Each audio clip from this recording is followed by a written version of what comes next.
আসসালামু আলাইকুম সবাইকে। Welcome to my channel. Hello প্রিয় মানুষজন, কেমন আছেন সবাই? ফার্স্টে আমার ছেলে ইন্ট্রো দিয়ে দিল, আপনারা সবাই দেখতে পেলেন। চলুন আজকের ব্লগটি শুরু করছি। আমি স্পেন মাদ্রিদ থেকে বলছি, তৃষা। আপনারা কে কোন জায়গা থেকে আমার ব্লগটি দেখেন প্লিজ কমেন্টস করে জানাবেন। আর এই যে আমরা বাসা থেকে বের হয়ে গেছি একটা প্রোগ্রামের জন্য, তার জন্য আমরা রেডি হয়ে আমার ছেলে মেয়ে আর আমি।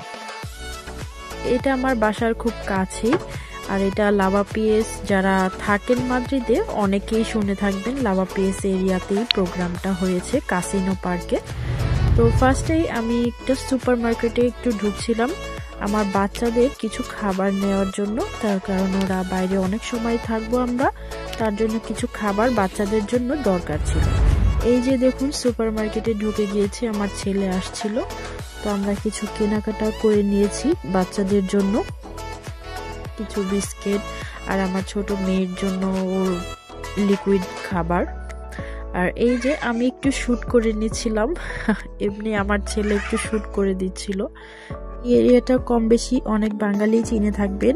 এই যে কাসিনো পার্কে ঢুকে আমরা যেখানে প্রোগ্রামটা হচ্ছিল সেখানে যাচ্ছিলাম, যেই দেখি অনেক কাণ্ড, এত কিছুর আয়োজন হবে আমি ভাবতেও পারিনি।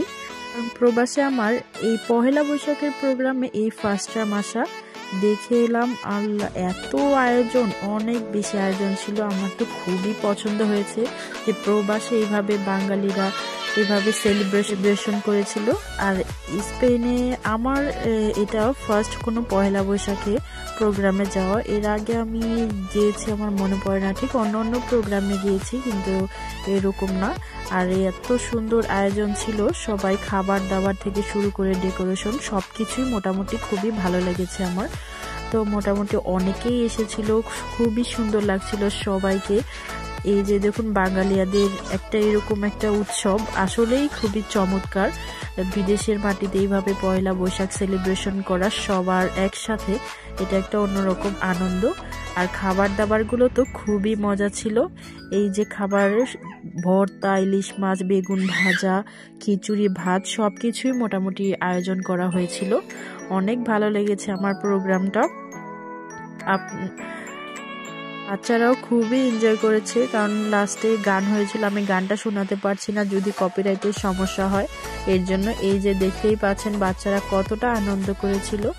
আসলে এরকম প্রবাসের মাটিতে এমন কিছু ছোট ছোট আনন্দ সবাই একসাথে মিলে করা খুবই আনন্দ লাগে, ভালো লাগে। আজকের মতো এখানেই, ধন্যবাদ সবাই।